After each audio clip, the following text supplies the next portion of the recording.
I am scheduled to go to Pakistan in the middle of this month, and that is for a meeting of the SCO. I do want to say it will be for a multilateral event. I mean, I'm not going there to discuss India-Pakistan relations. I'm going there to be a good member of the SCO. India इस time ये कह रहा है कि पाकिस्तान हमारे बराबर नहीं, मुकाबले में नहीं। आपको लगता है कि इंडिया गलत कह रहा है? बिल्कुल देखें कि इंडिया बिल्कुल सही कह रहा है। इस तरह ही है कि हम उनके बराबर नहीं है, वो हमसे आगे निकल चुके हैं। वो हमें मानना पड़ेगा, इस बात को हमें सबर करना पड़ेगा कि भाई हम मानते हैं कि भाई वो आगे निकल चुके हैं।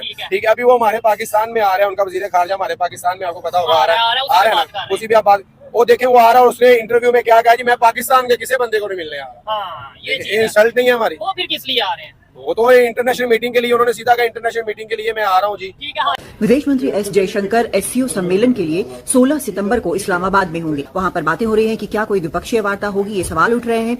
उन्होंने हालांकि ये साफ कर दिया है कि कोई भी द्विपक्षीय वार्ता वहां पर पाकिस्तान के साथ नहीं होगी, वो सिर्फ एससीओ अटेंड करेंगे। लेकिन दूसरी तरफ मरियम नवाज शरीफ, जो कि वहां पर पंजाब की सीएम है और पूर्व प्रधानमंत्री नवाज शरीफ की बेटी हैं, उन्होंने कहा कि इंडिया के साथ क्लाइमेट डिप्लोमेसी चाहिए, बात करनी चाहिए इंडिया से, क्योंकि ये जरूरी है।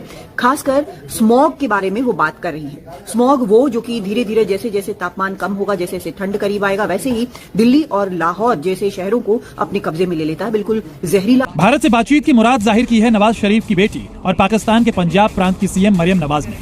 पाकिस्तानी पंजाब की मुख्यमंत्री मरियम नवाज ने प्रदूषण और स्मॉग की समस्या से निपटने के लिए क्लाइमेट डिप्लोमेसी की वकालत की और मरियम नवाज हवा के बहाने भारत से बातचीत का मौका तलाशने लगी। पाकिस्तान के पंजाब का हाल अपने आप में बेहाल है, लेकिन मरियम को भारत की हवा की फिक्र ज्यादा सता रही है। पाकिस्तान किसी भी बहाने से हिंदुस्तान के साथ बात की शुरुआत करना चाहता है और इसके पीछे सबसे बड़ी वजह है 9 साल बाद डॉक्टर एस जयशंकर के तौर पर भारत की पाकिस्तान में एंट्री। डॉक्टर एस जयशंकर की इस्लामाबाद यात्रा की खबर मिलते ही पाकिस्तान में खलबली मची है।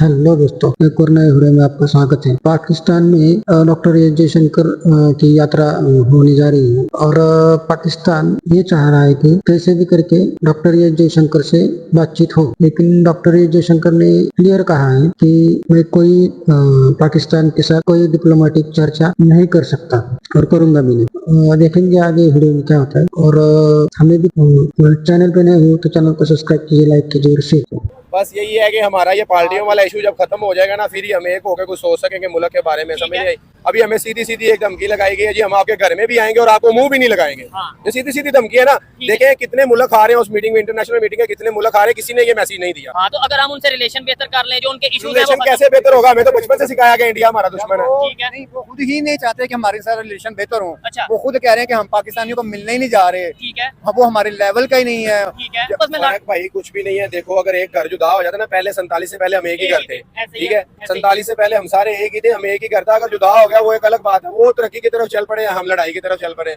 हम आपस में लड़ते रहते हैं, टेक्नोलॉजी की तरफ चल पड़े, हम जज्बे की तरफ चल पड़े। अभी जज्बा क्या करेगा जब खाने पीने कोई नहीं होंगे? ठीक है। समझ नहीं, खाने पीने के लाले पड़े हैं, जज्बा क्या करेगा हमारा? ये भी एक बात है, समझ में नहीं। हमें चाहिए कि हम अपने मुल्क को तरक्की की राह पर लेके चले, छोड़ दें इंडिया को भी। इंडिया ऐसे कर रहे हैं, इंडिया वैसे आ रहा है, आगे उनसे सीख ले ना कुछ यार। हमारे मुल्क में हम देखे हुए इंडिया कितने मुल्कों को क्या क्या ट्रांसपोर्ट कर रहा है, हमने आज तक कोई चीज की है? ऐसे ही है। क्या हमारा क्या जा रहा है भाई मुल्क में? हम टमाटर प्याज वगैरह वो भी हम फिर उन्हें मुल्क से ले रहे हैं। समझ नहीं, तो हमारे मुल्क से अगर कुछ बाहर जाएगा तो कोई मुल्क वाला हमारी कदर करेगा। अभी इंटरनेशनल मीटिंग हो रही है, उसने इतना बड़ा इंटरव्यू दे दिया, उनके वजीर खारजा ने इतना बड़ा इंटरव्यू दे दिया कि जी मैं पाकिस्तान जा रहा हूँ लेकिन मैं किसी को मिलने नहीं जा रहा। पाकिस्तान इंडिया के इशू में कोई बात नहीं करूंगा, मैं एससीओ की मीटिंग के हवाले से मैं जा रहा हूँ या मैं बात करूंगा। ठीक है, अगर आते हैं मोहब्बत तौर पर आए जी मैं पाकिस्तान जा रहा हूँ, पहली दफा ये भी इंटरव्यू हो सकता है जी माशाल्लाह से मैं पाकिस्तान जा रहा हूँ, जो देखते हैं उनका इस्तकबाल। मैं आपको एक बात कहना चाहूंगा, आज 2024 है और 2 माह को 2025 हो जाएगा, फिर 25 साल को 2050 हो जाएगा, आप बूढ़े हो जाएंगे, आपका बच्चा इंटरव्यू कर रहा होगा और फिर भी रोला यही होगा, प्याज आ रहा है, टमाटर आ रहा है, आलू आ रहा है, हम अपना नहीं उगाएंगे, हमारा कुछ नहीं होना। ठीक है, समझ आइए, हमारा 2050 में भी यही हाल होगा कि इंडिया पाकिस्तान कश्मीर को बीमार किया जाता है। अच्छा, इंडिया की साजिश है। दो मसले हैं इन बातों में। क्या क्या? अगर तो हम पकड़े जाएं या कोई मसले हमारा ऊपर से कोई एक्शन हो जाता है या कोई भी हमसे वो चीज होती नहीं है, हमारा उससे हल नहीं निकलता, हम कहते हैं जिसमें अमेरिका इन्वॉल्व है।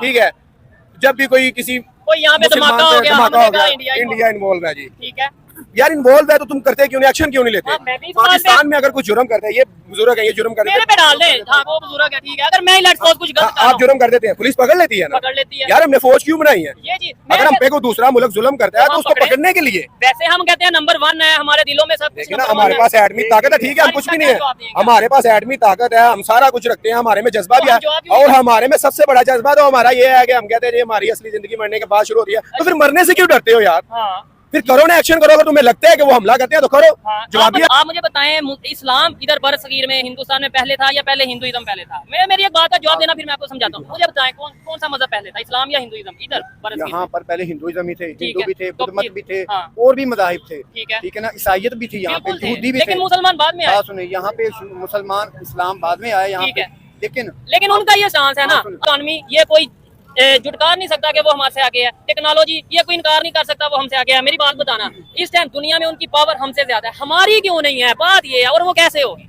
सबसे बड़ी बात ये ये है, इसमें भी इंडिया का कसूर मेरी है। बात तो सुनो, जी, किसी भी माशरे के अंदर, जी। किसी भी सोसाइटी के अंदर थोड़ा आगे आ जाइए। अगर उसकी इकोनॉमी डिग्रेड होती, कमजोर होती है, ठीक है, या वहाँ पर जो लोगों का म्यार जिंदगी गुर्बत होती है, बेरोजगारी होती है, तो उसकी सबसे बड़ी वजह ये होती है कि वहाँ पे का जस्टिस सिस्टम ठीक नहीं है, इंसाफ नहीं वहाँ है। इंसाफ नहीं है, ठीक है। ठीक है ना। अगर इंसाफ मजबूत हो, मेरिट पर फैसले हो, कानून और आइन के मुताबिक फैसले हो, ठीक है। तो तब ही जाके माशरे के अंदर से गुर्बत खत्म होती है, ठीक है। तब ही माशरे के अंदर जाके लोगों की हालत बेहतर होती है, तब ही एक माशरा जो वो आगे तरक्की कर पाता है। ठीक है। जब यहाँ पर हर मामले में हमारी अदालतें नाइंसाफी कर रही हैं, ये देखिए ठीक है ना, ना, आप तो ये फिर आप ठीक है टेक्निकल ना, लॉजिकल बात जब कर रहे हैं। हमारी अदालतें नाइंसाफियां कर रही हैं, कानून और आइन के खिलाफ फैसले दे रही हैं, तो फिर आप कैसे एक्सेप्ट कर सकते हैं कि इसकी या मेरी हालत बेहतर हो ये सकती चीज है। और हम कैसे ये कह सकते हैं कि इसकी या इसकी गलती है? गलती मेरी है। डाल हम अमेरिका पे देंगे, डाल हम इंडिया पे देंगे। सिस्टम खत्म हो चुका है, कमजोर नहीं, खत्म हो चुका तो वो है। किसने किया? वो भी यहूदियों ने किया।